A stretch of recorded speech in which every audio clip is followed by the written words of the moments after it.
Hello, people. I'm addressing you, reading you from the blog that I posted on September 14th, 2008, which was called Wobbling Hills 5770. And Wobbling Hills was a pun on those in North America, for those that aren't in North America, of a television show used to be called Beverly Hills 92010, whatever it was, right? And I just, me and my quirky sense of humor. So, and I got to go for some kind of title. But here is verbatim what I wrote. I wrote it in September 14th, 2008, thinking that that year Rosh Hashanah was 5770, but it was actually 5769. This year is 5770 on the Hebrew calendar. So when I mentioned at the close of 2008, do not be confused. An elder did bring it to my attention that I had made an error in 5770, but when I went to go post up a correction, I found I couldn't. I just had to leave it right where it was. And even though it didn't fit last year, there were some things there were definitely last year, but it is more fitting this year. And I'm reading you this blog that was posted on several internet sites. I'm surprised at my Messianic friends. I thought when I left it there at 5770 that some of you would step in and correct me. I didn't get an email from any of you, which makes me wonder just exactly how alert are you. You gotta listen to people. Whether the guy's posting it for the future or not, that's irrelevant. I never replied or said anything to the otherwise. I just let them set the way they were, because I was testing you to see where you were, see if you're awake. You guys need to get awake. Just as much as I warn Christians to get awake, I'm warning my Messianic friends, you need to be awake. You need to be watchful. Alright? Because if I can slip this one by you, just something so simple as a little date. Alright? What will the anti-one do? What will the against one do? The anti-Mashiach. You gotta be alert. Okay? Now, what on earth? This is I'm reading from this blog. No, I haven't lost it, my friends. The calendar says that we're coming to close of 2008. Only a few months to go. But the year for us ends at the close, where for us who follow the lunar cycle on the Hebrew calendar, it comes to the end here on September 14th to 15th. We're looking here at the year 5770. So I did some quick math, and now before you all get in hissy fit, understand I do not do this mathematical stuff. I don't study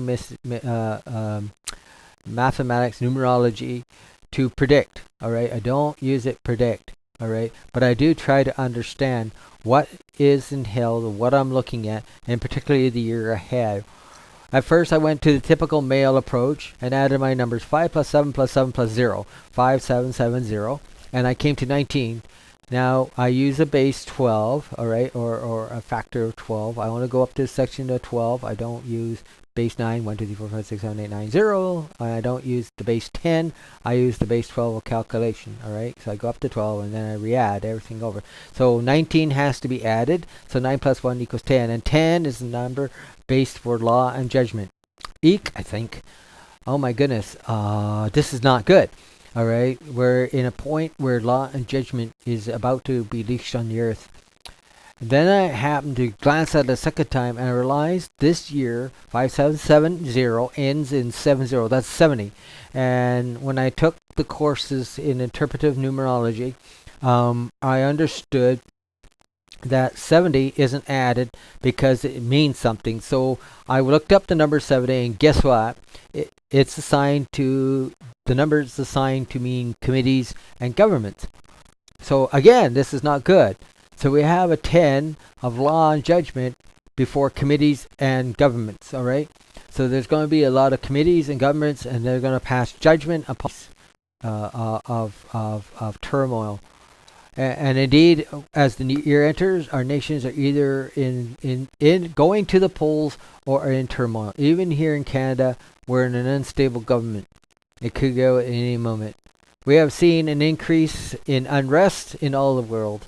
There's been an increase in storms and disasters already, and we are steaming towards this new year. Now, I point out the fact that this was written in 2008. This is 2009 here. In September, we just went through Rosh Hashanah, and right on the heels of Yom Kippur, the Day of Atonement, the Day of Judgment. All right, 2 earthquakes hit Indonesia, and 2 major storms are slashing into the Philippines right back to back. We're not talking an earthquake followed by aftershock. We're talking 2 major shake 'em, rock 'em, and roll 'em earthquakes right back to back. All right, and it's done a lot of destruction, and the death toll is already in the thousands. Anybody who's watching this on October the 1st, 2009, you'll know because your newspapers will be filled with it. Already it's been on the television and several other areas. And the second storm is about to hit the Philippines right now. Even tonight, it is there. It wasn't supposed to be there till Saturday, but its speed has picked up. It is called a super typhoon. They have never seen something this destructive in the Philippines. Our heart and our prayer goes out to our brothers and sisters, my friends, in the Philippines. I don't care if you're Christian or if you're Messianic or a mixed faith or non-faith. If you know how to pray, you better get on the throne of God on behalf and cry mercy. All right, because there are many Messianics that you don't know about in the Philippines, many Christians in the Philippines who are going to need your prayer. So I advise you, open up your heart and get your wallets ready and get a hold of people you know over there. Make sure they're okay and find out how North America you can help them out because they're going to need some help. All right, they're just getting on their feet, and something like this will knock them off. All right, so we need to be there in prayer and support in as much as we can. Now, to the saints, this is now understand as a Messianic. I'm not talking as a Christian here. To the saints or to people who are alive and believers. We're not canonizing here. It's not to Paul who's gone on to the great glory or whatever you want to believe. All right. This is to the people who are alive, to fellow believers. I say, fear not, for the Lord your God is with us. But we should pray for the lost of this world. And indeed, thousands. The people are being killed out there by the thousands in these tumultuous times. All right, and what the storms don't take, riots are going to start taking. So we need to be on the mark. Already, the Philippine area is also right on the heels of 2 bad storms. All right, the Muslims are uprising and causing. There was a bomb went off, blew up a bridge. First time in over 7 years an American soldier was killed in the Philippines in over 7 years. All right, so it's starting to happen. So we need to pray for the lost of the world, and we have seen an increase both in the numbers and ferocity of these storms that are about to hit. If you think that we're self-complacent and they won't hit, listen, North America, wake up, because judgment is coming here as well. We should pray for the lost of the world. We have seen an increase in ferocity of storms, yet our nation and many nations there remain stubbornly entrenched in the doctrine of secularism. Persecution of believers is rekindling, mostly due to the increase of sympathy and loyalty and prayers of it for Israel. Okay, Satan doesn't like it when we're praying for Israel, and he's going to make our lives miserable. And he knows, because he does this, he knows that his end, his time is at end. God is coming and judgment is coming. How much longer will this loyalty and sympathy remain and prayer for Israel? Who knows?